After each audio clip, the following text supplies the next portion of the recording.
Guys, I know this video is all over the place, but please bear with me because all we're going to be doing is talking about Twilight. Cheers! Hey guys, so before this video starts, I want to go ahead and give that moment of silence for Black Lives Matter because innocent Black lives have been taken and still don't even have any justice whatsoever. So we're going to go ahead and take that moment of silence for our very important and terrible issues that we are having in this world right now.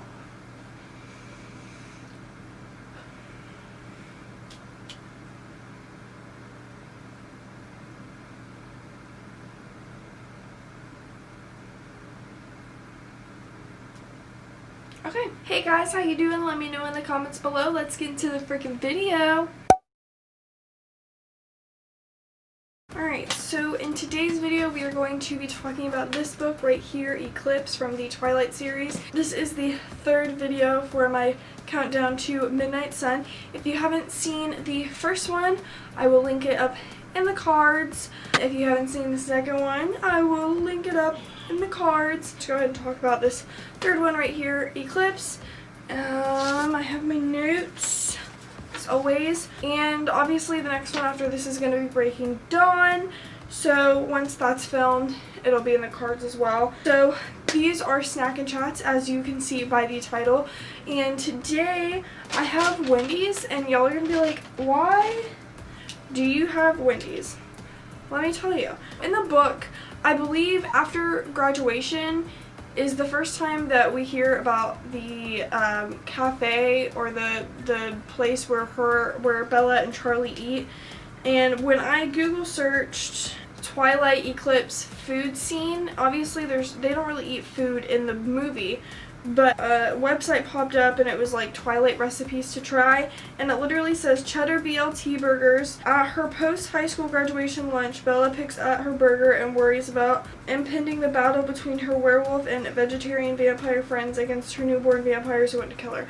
So this is literally the website that pops up. Alright, so that's the website, and then if you scroll down, the burger is right there. So I got a junior bacon cheeseburger from Wendy's. I'm gonna go ahead and take a bite because I'm hungry. We got a nice juicy burger. Okay, I'm gonna go right off the bat and say this. This is the book where the love triangle between Jacob Black, Edward Cullen, and Bella Swan is the most prominent. We find out a lot about all of them in this book and in the movie. So obviously in the movie they kind of have to show you what's going on behind the scenes that Bella and everybody else don't know about. So there's a lot of scenes in the movie of this kid named Riley Beers is targeted at the beginning. He's bit by a vampire, although I didn't really understand that until like later in the movie. But I mean, I guess it's a movie about vampires, so I should have guessed that he got bit by a vampire. I was young when these movies came out, so anyway. So a lot of murders start happening in Forks, and actually no, not in Forks. Is it in Chicago? I think it's in Chicago, if I didn't mention it. This is the wine that represents blood. I have it in every video, so.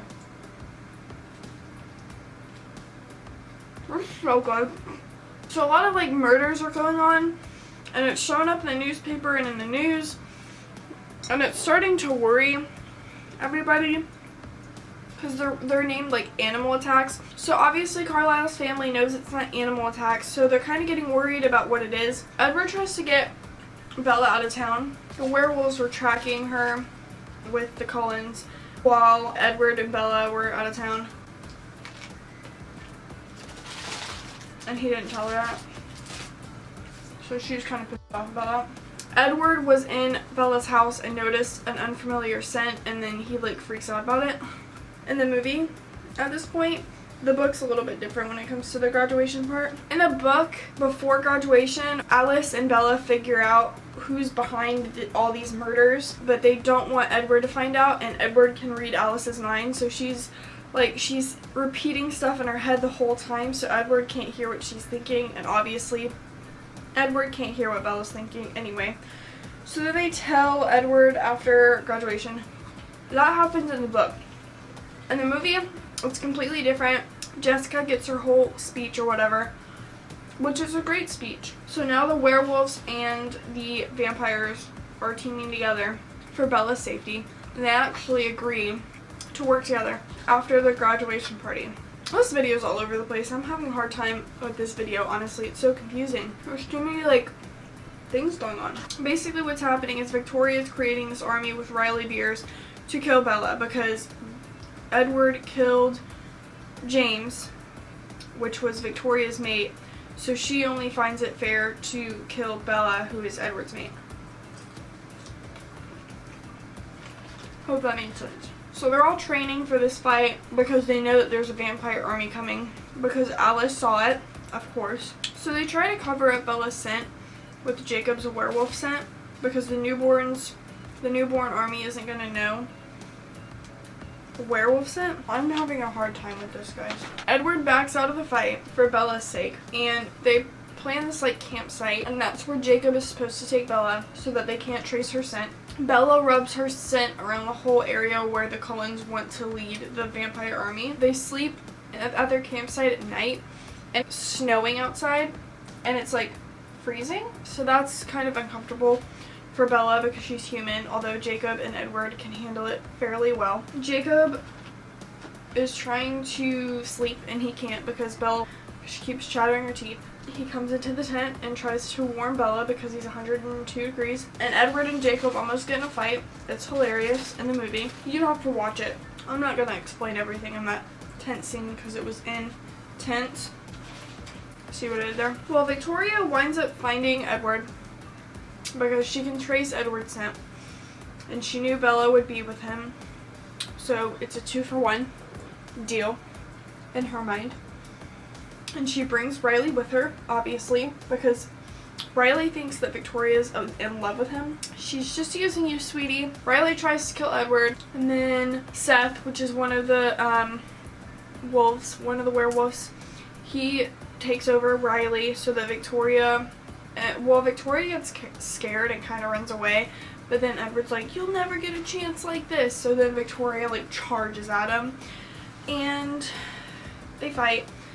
And then Riley eventually like kicks Seth, and in the book they explain it as Seth is acting dead as a distraction, but in the movie they don't really explain that part very well. Bella had heard one of the tribe's stories, which is a very interesting story, but anyway, Bella cuts herself because at this point Victoria and Riley are taking over Edward.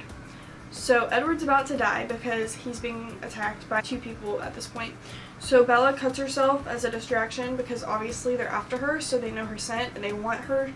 So she cuts herself and the blood is like overcomes them. And then Edward's able to fight them off, and Seth is obviously able to help, and Victoria and Riley die. Simple as that. Jacob gets hurt trying to fight the newborn army because that's what the Cullens are doing at this point, is fighting the newborn army. They all die except for one, Bree Tanner. Hence the book, The Short Second Life of Bree Tanner. But Jacob gets hurt and Bella's like freaking out. And then the Volturi come and they miss the fight. They almost stopped the fight, but they didn't want to at the same time because they knew it was I think they low-key like knew it was to destroy Bella.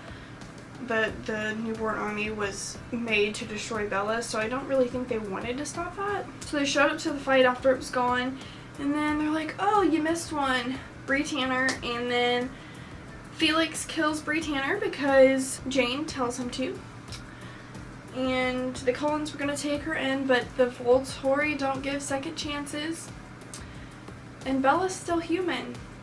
So, obviously Jane's going to report back and tell the Volturi leaders that Bella's still human. But Bella goes, the date is set. Dr. Cullen goes to treat Jacob.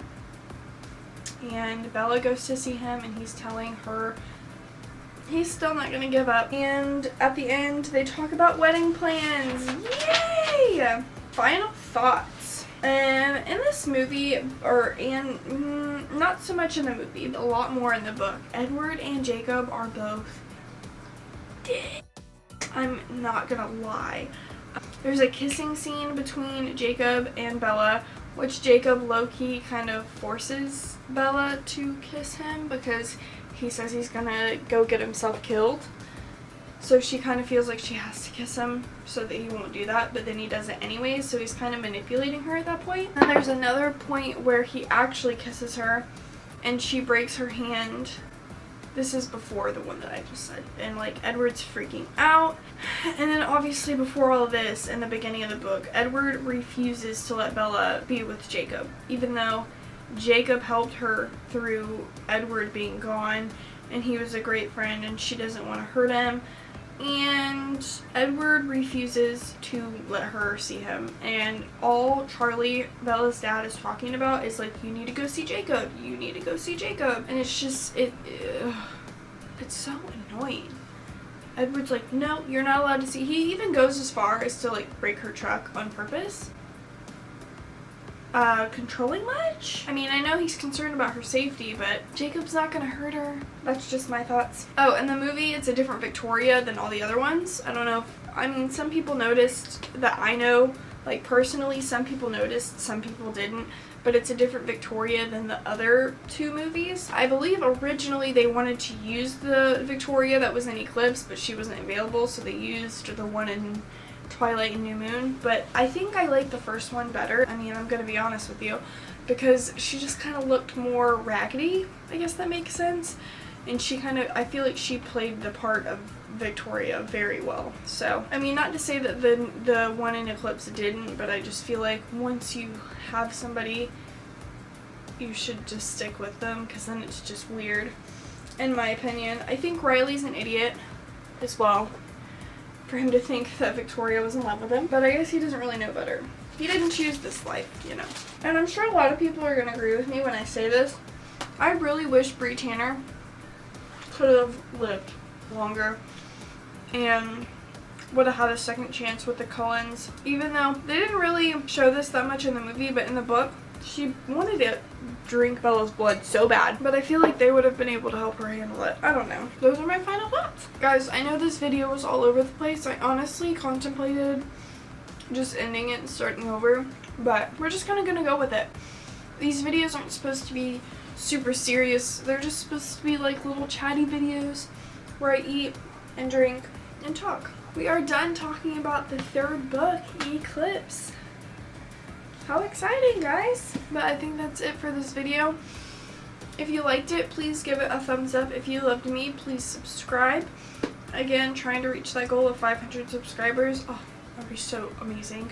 If you haven't, go ahead and check out the first video, Twilight, second video, New Moon, and once the fourth video, Breaking Dawn, is out, that'll be in the cards as well. We have one more video left, guys, for this countdown to Midnight Sun, and then Midnight Sun is released. Oh, that's so exciting. Thank you guys so much for watching. I will catch you guys in the next one. Peace.